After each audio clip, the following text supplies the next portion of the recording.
Tá an Fhéile Náisiúnta Scoildrámaíochta faoi lánseo sa Mhuileann agus daoine óga ó gCearr den tír ag glacadh páirt sa chomórtas drámaíochta trí bhean na gaeilge.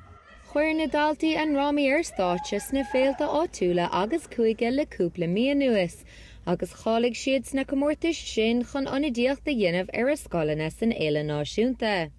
Tá tú fólam nerid as chomórta seo, tú fólam ceach na drámaí tú fólam foclanú, tá tú just a fólam go leor sa agus bíon ansalt an gúnaí nuair a chuirí mu teachta dráma seo. Is me Seán Strama, fear cáit, ben Strama, agus tá si spóint cho cechaí cácianna, is ní samsa cechaí cácianna, agus níam si géisteach le. Níor men deidirgit, cos cúine me go bheic si be.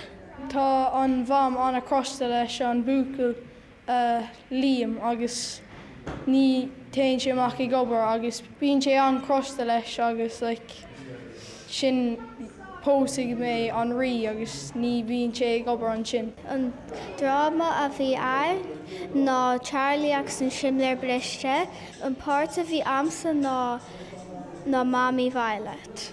Tá dahad scoil ag glacadh páirt san Fhéile Náisiúnta im Mhuileann agus fógró for bútóir na Féile tróna amárach. Áine Humphreys, Nuacht Cúla4 an Níor Bhí.